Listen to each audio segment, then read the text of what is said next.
రాబోయి చందమామ.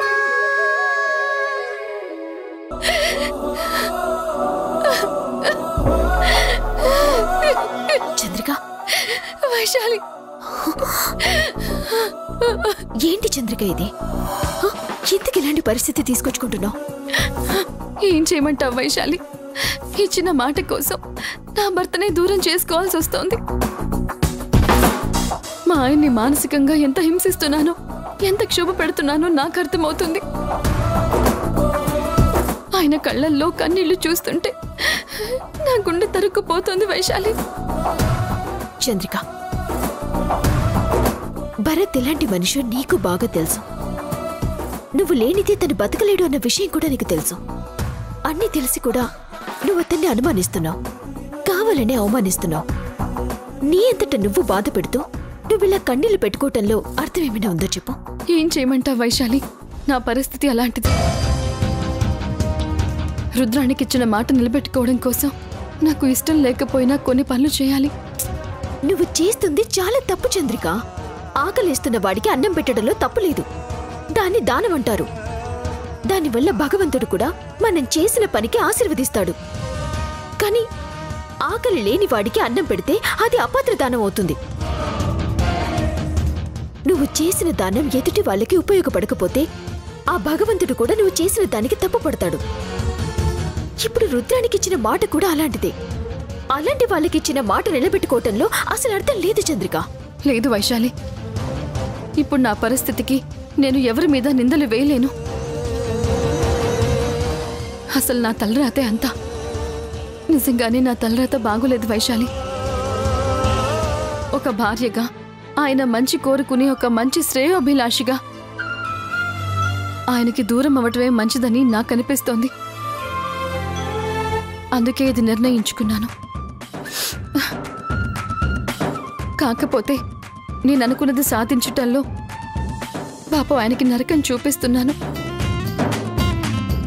ఆయన అక్కడ ఎంత బాధపడుతున్నాడో తలుచుకుంటుంటేనే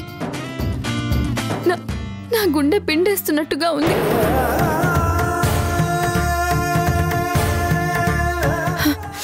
భగవంతుడి దయ వల్ల ఈ ప్రాబ్లం మరింత పెద్దది కాకుండా ఆయన మనసులో అసహ్యం కలిగి నాకు దూరం అయిపోతే బాగుండు అనిపిస్తోంది.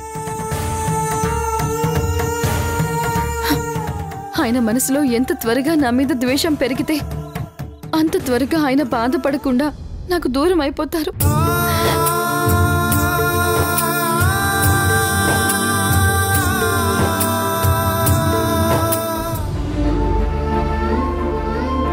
అమ్మా ప్లీజ్, నువ్వు ఒకసారి చంద్రికతో మాట్లాడు. నువ్వంటే తనకి చాలా గౌరవం. నీ మాట తప్పకుండా వింటుంది. ప్లీజ్ అమ్మా, పరిస్థితులను అర్థం చేసుకోమని చెప్పు. దయచేసి నాకు దూరం కావద్దని చెప్పమ్మా. ఏం చెప్పమంటావురా? భార్యాభర్తల మధ్య కొన్ని విషయాల్లో మూడో వ్యక్తి వచ్చి మాట్లాడకూడదు. అది మీ ఇద్దరి సమస్య. మీరు మాట్లాడుకుంటేనే బాగుంటుంది. అమ్మా, నువ్వు కూడా అలా మాట్లాడితే ఎలా అమ్మా? లేదు భరత్, నా అనుభవంతో చెప్తున్నాను. భార్యాభర్తలు కొన్ని విషయాలు వాళ్లకు వాళ్లే మాట్లాడుకుని సాల్వ్ చేసుకోవటం మంచిది.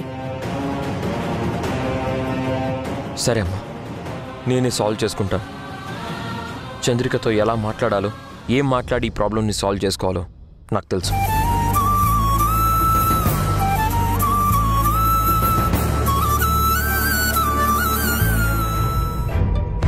మీరు పక్కనే ఉంటూ గోతులు తవ్వుతున్నా గాని ఇప్పటి వరకు మిమ్మల్ని గుర్తించలేదంటే అది మీ గొప్పతనం కాదు మేడం, ఆయన చేతకానితనమే. ఒసే నీరజా, నిన్నెందుకో ఈరోజు కొట్టాలనిపించట్లేదే. దయచేసి నా పేషెన్సీని టెస్ట్ చేయకు. నోరు మూసుకొని ఇక్కడి నుంచి వెళ్ళిపో. రుద్రాణి, భరత్ రా రా రా రా రా రా రా కూర్చో.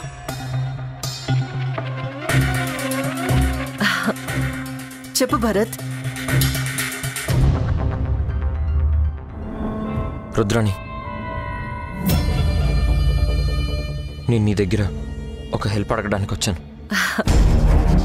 అదేంటి భరత్, నీకు ఏ హెల్ప్ కావాలన్నా నువ్వు నన్ను రిక్వెస్ట్ చేసి అడగకూడదు, ఆర్డర్ చేయాలి. నీకు ఏం కావాలో చెప్పు భరత్. అయినా నేను నీకు చేసేది ఏమైనా సరే అది హెల్ప్ అవ్వదు భరత్. అది నా డ్యూటీ. ఏం కావాలో చెప్పు, ఏం చేయమంటే అది చేస్తాను.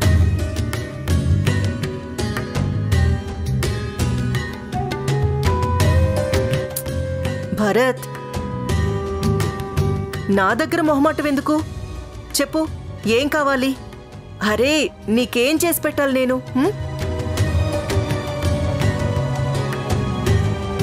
నువ్వు వెంటనే ఇంట్లో నుంచి వెళ్ళిపోతావా?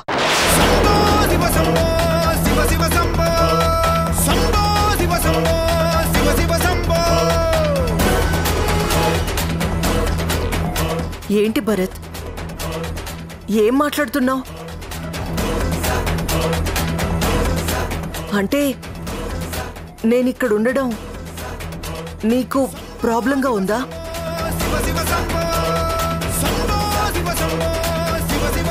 నువ్వు ఉండడం నాకేం ప్రాబ్లం లేదు రుద్రాణి. కాకపోతే నీ వల్ల నాకు చంద్రికకి మధ్య మనస్పర్ధలు బాగా ఎక్కువైపోతున్నాయి. నీ పరిస్థితి నాకు అర్థమైంది భరత్. కావాలంటే చంద్రికతో నేను మాట్లాడతాను. ఎవరేం చెప్పినా సరే తను వినే పరిస్థితిలో లేదు. అంతా నువ్వే చూసావు కదా తను ఎలా మాట్లాడుతుందో. నీ వల్ల నాకెంత మంచి జరిగిందో నాకే కాదు, ఈ ఇంట్లో అందరికీ తెలుసు. నిజంగా నువ్వంటూ లేకపోతే నేను బయటకు వచ్చేవాడినే కాదు. నీ రుణం ఎప్పటికీ తీర్చుకోలేను. కాకపోతే నువ్వు ఇక్కడ ఉండడం వల్ల చంద్రికకి అనుమానం మరింత పెరుగుతుంది. చివరికి మా కాపురమే ముక్కలైపోయే పరిస్థితికి వచ్చింది రుద్రాణి. దయచేసి ఇంట్లో నుంచి వెళ్ళిపోవా, నిన్ను రిక్వెస్ట్ చేస్తున్నాను, ప్లీజ్. కదలికే తెలియని శిలని కదిలించి ఓ ప్రేమ కలయికే కలని మాయమైపోకుమా.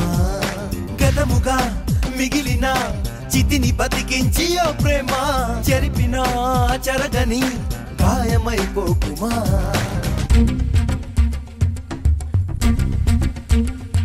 ఏంటి భరత్ ఇలా మాట్లాడుతున్నావు? సారీ రుద్రాణి, నేను ఇప్పుడున్న పరిస్థితుల్లో నీకేమీ చెప్పలేను. Please try to understand.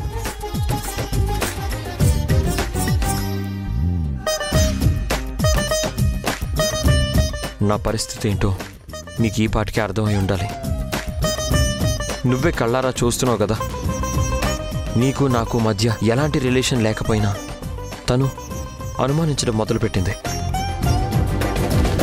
ఇప్పుడు నేను చంద్రిక మనసు మార్చలేను, అలాగని నువ్వు చేసిన హెల్ప్ కూడా నేను మర్చిపోలేను. జీవితాంతం నీకు రుణపడి ఉంటాను. దయచేసి నువ్వు ఇంట్లో నుంచి బయటికెళ్ళు. నీకు కావాల్సిన ఏర్పాట్లన్నీ నేను చేస్తాను. ఏమనుకోకు. I'm sorry.